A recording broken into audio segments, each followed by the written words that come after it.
The gift of the Magi. $1.87.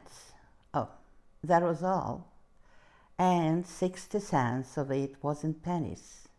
Pennies saved one and two at a time by bulldozing the grocer and the vegetable man and the butcher until one's cheeks burnt with the silent shame that such close dealing implied.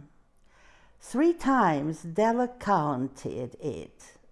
$1.87. And the next day would be Christmas. There was clearly nothing to do but flop down on the shabby little couch and howl. So Della did it, which investigates and instigates the moral reflection that life is made up of sobs, sniffles, and smiles, with sniffles predominating. While the mistress of the home is gradually subsiding from the first stage to the second, let's take a look at the home. A furnished flat at $8 per week. It didn't exactly beg her description, but it certainly had that word on the first lookout. In the vestibule below was a letter box into which no letter would go, and an electric button from which no mortal finger could coax a ring. Also was a card bearing the name Mr. James Dillingham Young. Della finished her cry and attended to her cheeks with a powder rag. She stood by the window and looked out at a gray cat walking a gray fence in a gray backyard. Tomorrow would be Christmas Day, and she had only $1.87 to buy a present for Jim. She had been saving every penny she could for months with this result. $20 a week doesn't go far. Expenses had been greater than she had calculated. They always are. Only $1.87 to buy a present for Jim. Her Jim. She had spent many hours planning for something nice for him, something fine and rare, something just a little bit near to being worthy by the honor of being owned by Jim. Suddenly, she whirled from the window and stood before the glass. Her eyes were shining. Oh, but her face had lost its color within 20 seconds. Rapidly, she pulled down her hair and let it fall to its full length. Now I must tell you that there were 2 possessions of the James Dillingham Youngs in which they both took a mighty pride. One was Jim's gold watch, that had been his father's and his grandfather's. The other was Della's hair. Had the Queen of Sheba lived in the flat across the air shaft, Della would have let her hair hang out of the window some day to dry, just to depreciate Her Majesty jewels and gifts. Had King Solomon been the janitor with all his treasures piled up in the basement, Jim would have pulled out his watch every time he passed, just to see him pluck at his beard from envy. So now Della's beautiful hair fell upon her rippling and shining like a cascade of brown waters. It reached below her knee and made it itself almost a garment for her. And then she did it up again, nervously and quickly. On went her old brown jacket. On went her old brown hat. With a whirl of skirts and with brilliant sparkles still in her eyes, she fluttered out of the door and down the stairs to the street. Where she stopped, the sign said, Madame Safranie, hair goods of all kinds. One flight up, Della ran and collected herself, panting. Madam, large, too white, chilly, hardly looked at the soffragee. "Will you buy my hair?" asked Della. "I buy hair," said Madame. "Take your hat off, so let's have a sight at the looks of it." Down rippled the brown cascade. $20, said Madame, lifting the mass with a practiced hand. "Oh, give it to me quickly, please," said Della. Oh, the next 2 hours she spent on rosy wings. She was ransacking the stores for Jim's present. She found it at last. It surely had been made for Jim, and no one else. There was no other like it in other stores, and she had turned all of them inside out. It was a platinum fob chain, simple and chaste in design, properly proclaiming its value, as all good things should do. It was even worthy of the watch. As soon as she saw it, she knew it must be Jim's. It was like him. $21 they took from her for it, and she hurried home with only 87 cents. When Della reached home, for her intoxication gave way to a little to prudence and reason.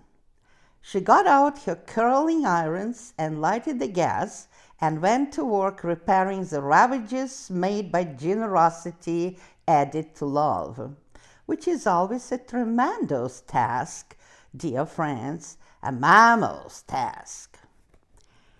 Within 40 minutes, her head was covered with tiny close-lying curls that made her look wonderfully like a schoolboy.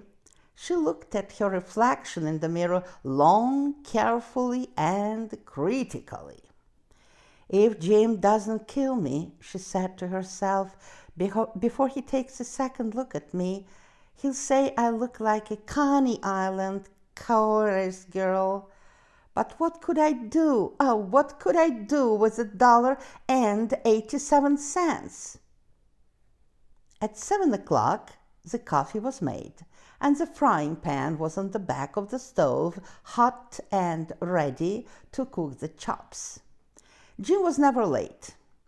Della took the chain and sat on the corner of the table near the door that he always entered. Then she heard his step on the stairway down on the first flight, and she turned white just for a moment. She had a habit of saying her small little prayers about the simplest everyday thing, and now she whispered, "Oh, please God, make him think I'm still pretty." The door opened and Jim stepped in and closed it. He looked thin and very serious. Oh, poor fellow, he was only 22, and to be burdened with a family. He needed a new overcoat, and he was without gloves. Jim stopped inside the door. His eyes were fixed upon Della, and there was an expression in them that she could not read, and it terrified her. It was not anger, nor surprise, nor disapproval, nor horror, nor any of the sentiments that she had ever been prepared for. He simply stared at her fixedly with that strange expression on the face. Della ran up to him. "Oh, Jim, darling," she said, "don't look at me that way. I had my hair cut off and sold it because I couldn't have lived without Christmas present for you. Well, it'll grow up again. You won't mind, will you? I just had to do it. My hair grows awfully fast. Say Merry Christmas, Jim, and let's be happy. You don't know what a beautiful, nice gift I've got for you." "You've cut off your hair?" asked Jim in a dead voice. "Yeah, I cut it off and sold it," said Della. Don't you like me just as I am? I'm without my hair, but it's me." Jim looked about the room curiously. "Oh, you say your hair is gone?" he said with an air almost of idiocy. "Oh, you needn't look for it," said Della. "It's sold, I tell you, sold and gone. It's Christmas Eve, boy. Be good to me, for it went for you. Maybe the hairs of my head weren't numbered, she went on with a sudden serious sweetness, but nobody could ever count my love for you. Shall I put the chops on, Jim?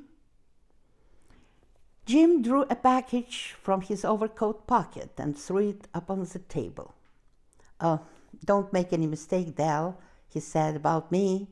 I don't think there is anything in the way of the haircut or shave or shampoo that could make me like my girl any less. But if you unwrap that package, you may see why you had me going on a while at first. White fingers and nibble tore at the string and paper, and then an ecstatic scream of joy, and then, alas, a quick feminine change to hysterical tears. For there lay the combs, the set of combs, side and back, that Della had worshipped for long in a Broadway window. Beautiful combs, pure tortoise shell, with jeweled rims, just the shade to wear in the beautiful vanished hair. They were expensive combs, she knew, and her heart had simply craved over them without the least hope of possession. And now they were hers. She hugged them to her bosom, and at length she was able to look up with dim eyes and a smile and say, "My hair grows so fast, Jim." And then Della leaped up like a little cat and cried, Oh, I have forgotten." Jim had not yet seen the beautiful present. She held it out for him eagerly upon her open palm. The dull, precious metal seemed to flash with reflection of her bright spirit. "Isn't it dandy, Jim? I hunted all over the town to find it. You have to look at the time 100 times a day now. Give me your watch. I want to see how it looks on it." Instead of obeying, Jim tumbled down on the couch and put his hands under the back of his head and smiled. "Dell," he said, "let's put our Christmas presents away and keep them a while. They're too nice to use just at the present moment. I sold the watch to get the money to buy your combs. And now suppose you put the chops on. The Magi, as you know, were wise men, wonderfully wise men, who brought gifts to the babe in the manger. They invented the art of giving Christmas presents. Being wise, their gifts were no doubt wise ones, possibly bearing the privilege of exchange in the case of duplication.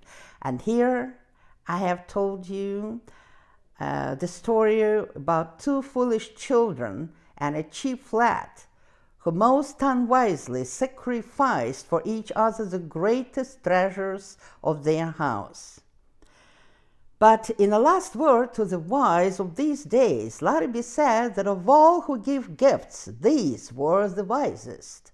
Of all who give and receive gifts, such as they are the wisest. Everywhere they are the wisest. They are the Magi.